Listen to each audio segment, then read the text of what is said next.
Second phase दूसरे चरण में क्या हुआ था, लगभग 89 सीट्स गई थी दूसरे चरण में। 2014 में बीजेपी को केरल में 0 मिली थी, 2019 में 0। इस बार एनडीए बेहतर करेगी, लेकिन 1-2 सीट का खेल है केरल में बीजेपी के लिए। कर्नाटक में 14 सीटें गई थी, जिसमें से 6 2014 में बीजेपी को मिली थी, 2019 में 11, और 2024 में कहा जा रहा है कि इन सीटों पर बीजेपी मजबूत है। कम से कम बीजेपी भी ये कह रही है, और कुछ ग्राउंड रिपोर्ट्स जो आ रही है उसमें ये हमने जोड़ा है। 13 सीटें राजस्थान में गई थी, ये 13 की 13 दो चुनाव में 14 में और 19 में बीजेपी को गई थी। इस बार 6 सीटों पर टक्कर कड़ी है, यानी कि कांग्रेस थोड़ी सी टक्कर देने की स्थिति पर आई है। महाराष्ट्र में 8 सीटें गई हैं, 5 बीजेपी के पास थी 2014 में, 7 2019 में। इस बार 2 सीटों पर इंडी अलायंस गठबंधन मजबूत नजर आ रहा है, और यहां बीजेपी को यानी कि एनडीए को थोड़ा चौकन्ना रहना पड़ेगा। यहां क्या होगा फेरबदल, ये तो हमें 4 जून को पता चलेगा। यूपी में 8 सीटें में 14 में मिली थी बीजेपी को, 7 सीटें 2019 में। इस बार इन 8 सीटों पर दूसरे चरण में बीजेपी मजबूत नजर आ रही है। एमपी में 6 सीटें गई थी, 6 की 6 दोनों चुनाव में, पिछले चुनाव में बीजेपी की तरफ गई थी, और इस बार भी कहा जा रहा है कि ये बहुत मजबूत सीटें हैं। असम में 5 सीटें, 2 मिली थी 14 में, 4 मिली 19 में, 2024 में बीजेपी मजबूत नजर आ रही है। बिहार में 5 सीटों में से 0 मिली थी 2014 में, 4 मिली 2019 में। अब इसमें 2 सीटों पर टक्कर नजर आ रही है दूसरे चरण में। और ये अगर मैं देखूं छत्तीसगढ़ की 3 सीटें, तो ये तीनों दोनों चुनाव में बीजेपी के पास आई थी, और इस बार भी कहा जा रहा है कि बीजेपी मजबूत है। 3 सीटें जो बंगाल में गई थी, 1 मिली थी बीजेपी को 2014 में, 3 2019 में, और इस बार भी कहा जा रहा है बीजेपी यहां मजबूत स्थिति में है। जम्मू कश्मीर की 1 सीट 2014 में, 2019 में भी, इस बार भी कहा जा रहा है मजबूत स्थिति में है। मणिपुर की 1 सीट दोनों बार बीजेपी को इसमें से नहीं मिली थी, और यहां इंडी गठबंधन इस बार भी मजबूत नजर आ रहा है। तो ये है दूसरे चरण की कुछ सीटें, और दूसरा चरण वो चरण है, यशवंत देशमुख जी, मैं आपसे पूछना चाहूंगी, जब थोड़े थोड़े स्टेटमेंट्स आने शुरू हो गए थे, एक तरफ प्रधानमंत्री जी का भाषण आया था जिसमें बांसवाड़ा राजस्थान में उन्होंने कुछ शब्द कहे थे जिस पर घुसपैठिए और मंगलसूत्र की बात हुई थी, और विपक्ष एकदम से ऊपर उठकर खड़ा हो गया था, और दूसरी तरफ सैम पिट्रोडा जी की एंट्री हो गई थी इस चुनाव में इनहेरिटेंस टैक्स को लेकर, और वो जो चीनी, अरबी और अफ्रीकन बोलने की भाषा में जो उन्होंने कहा था, आप कैसे देखते हैं? क्योंकि कई लोग अपने अपने आकलन दे रहे हैं। योगेंद्र यादव ऑलरेडी कह रहे हैं 248 से 260 तक बीजेपी जाएगी। प्रशांत किशोर कह रहे हैं 300 प्लस होगा। आप कहां खड़े हैं? देखिए, दुर्भाग्य ये है कि संजय भाई मेरे और जय के ऊपर इलेक्शन कमीशन का ताना बाना है, नियम कानून से चलने की हिदायत है, और हम लोग प्रेडिक्शन की डायरेक्शन में सांस भी नहीं ले सकते।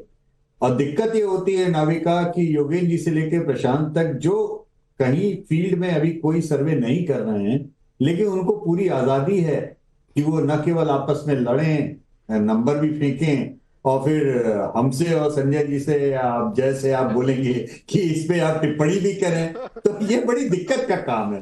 अब और हमारे सामने कुलबुलाहट ये होती है नाविका कि जैसे ना कभी कभी ज्ञान का बोझ बहुत ज्यादा भारी लगता है, क्योंकि आपको जानकारी है, अब सामने वाला बिल्कुल सरासर फेंक रहा है और आप बैठ करके कुछ कर भी नहीं सकते। पेट में गुड़गुड़ हो रही है, पेट में गुड़गुड़ हो रही है यशवंत देशमुख जी। कुलबुलाहट बहुत होती है, कुलबुलाहट बहुत होती है, इसलिए हम लोग केवल यही है कि भाई जितना शराफत से आएगा कि भाई तो मुझे 2-3 चीजें मैं आपके लिए सरल कर देती हूं।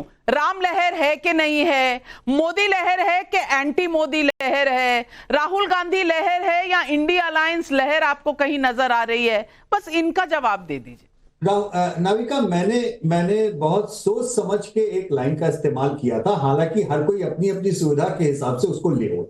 मैंने बोला ये जीरो वेव इलेक्शन है, और जीरो वेव इलेक्शन के पीछे मेरा कहने का मंतव्य जो था वो ज्वार भाटा के ऊपर था। मैंने बोला था कि भाई चुनाव में या तो ज्वार आता है या भाटा आता है, दो में से कोई एक चीज आती है।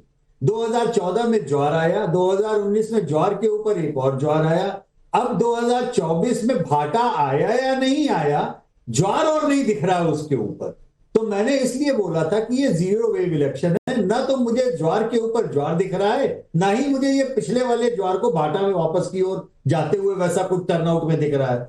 तो उसको भाई लोगों ने सबने अपने अपनी सुविधा के हिसाब से वो जीरो लॉस थ्योरी की तरह जीरो वेव इलेक्शन को भी हर कोई ले उड़ा। अब अंतर केवल इतना है कि उसमें इतनी सी चीज समझने की है, पूरे 6 फेजेस में नाविका, अगर आप पूरे भारत के नक्शे को उठा लें किन राज्यों में टर्नआउट बढ़ा या गिरा, बहुत सिंपल सी थ्योरी है। जिन राज्यों में चुनाव पूर्ण अपने सर्वे और ट्रैकर्स में हम सभी लोग, संजय भाई, हम और जय, हम सभी लोग बहुत शुरू से कह रहे थे कि सबसे ज्यादा कांटे का मुकाबला आपको पश्चिम बंगाल में दिखेगा, बिहार में दिखेगा, महाराष्ट्र में दिखेगा, कर्नाटक में दिखेगा। इन 4 को हम लोगों ने हमेशा बैटल ग्राउंड स्टेट बोला। इन राज्यों में टर्नआउट बहुत हेल्दी है, पूरे भारत से कहीं ज्यादा बेहतर है, बहुत बड़ा भी है बहुत सारी सीटों पे। महाराष्ट्र में भी टर्नआउट दरअसल 2 जगहों पे बढ़ा है। एक तो जहां बीजेपी वर्सेस कांग्रेस की सीधी टक्कर है वहां टर्नआउट बढ़ा है, दूसरा 2 सेनाओं की घर की जो लड़ाई है उसमें टर्नआउट बढ़ा है। असली सेना नकली सेना के रिजल्ट तय करेंगे, लेकिन चाचा भतीजे की लड़ाई में टर्नआउट डूब गया है। वहां पर शायद उन यानी शरद पवार, अजीत पवार नहीं है, हाँ जी, उनमें कोई लोगों का इंटरेस्ट नहीं है, इसलिए शायद वो टर्नआउट वहां पे गिर गया। अब मेन चीज ये है, टर्नआउट जहां पे गिरा है वो स्टेट्स वैसे हैं नाविका जहां पे हम लोग ने लगातार बोला ट्रैकर्स में और हमारे प्री पोल सर्वेज में कि ये लॉपसाइडेड स्टेट हैं, इनमें एक तरफा ट्रेंड्स आ रहे हैं, चाहे भाजपा के पक्ष में चाहे भाजपा के विरोध में। केरल में टर्नआउट गिरा, तमिलनाडु में टर्नआउट गिरा, बहुत सारे राज्य ऐसे हैं जब भाजपा के विरोध में परिणाम वहां टर्नआउट गिरा, और ज्यादातर जगहों पे जहां भाजपा के पक्ष में एक साथ एक तरफा स्टोरी है वहां पर टर्नआउट गिरा। इन दोनों ही तरीके के राज्यों में नाविका जो भाजपा के समर्थक थे वो अगर जीतने वाली सीट पे थे वो इसलिए नहीं गया कि जीत रहे हैं, थोड़ा बहुत नहीं गए तो क्या फर्क पड़ता है। जो हारने वाली जगह पे थे उनका था यहां हार ही रहे हैं क्यों नहीं गए, वही विपक्ष के लोगों का सोचना था। जहां हार रहे हैं नहीं गए तो भी चलता है, जीत गए तो भी नहीं चलता। तो थोड़ा बहुत लॉपसाइडेड कंटेस्ट, एक तरफा मुकाबला होने के कारण कुछ जगहों पे कुछ लोगों का रुझान मतदान को लेके कम हुआ है, लेकिन उन्हीं राज्यों में जिन सीटों के ऊपर बहुत तगड़ा कंटेस्ट हुआ वहां पर टर्नआउट बढ़ गया। पूरे राजस्थान में टर्नआउट ड्रॉप हुआ लेकिन बाड़मेर में बढ़ गया। क्यों बढ़ गया भाई? यानी टक्कर मुकाबला सही है जहां पर कंटेस्टेंट और कैंडिडेट सही है और जहां लग रहा है कि कुछ फाइट है, कुछ बदल सकता है। लेकिन आपने फिर भी नहीं बताया, आपने ये तो कह दिया कि ज्वार पे ज्वार नहीं है पर भाटा भी नहीं है, और भाटी जी की तब से स्माइल कहीं चली गई है। और मैं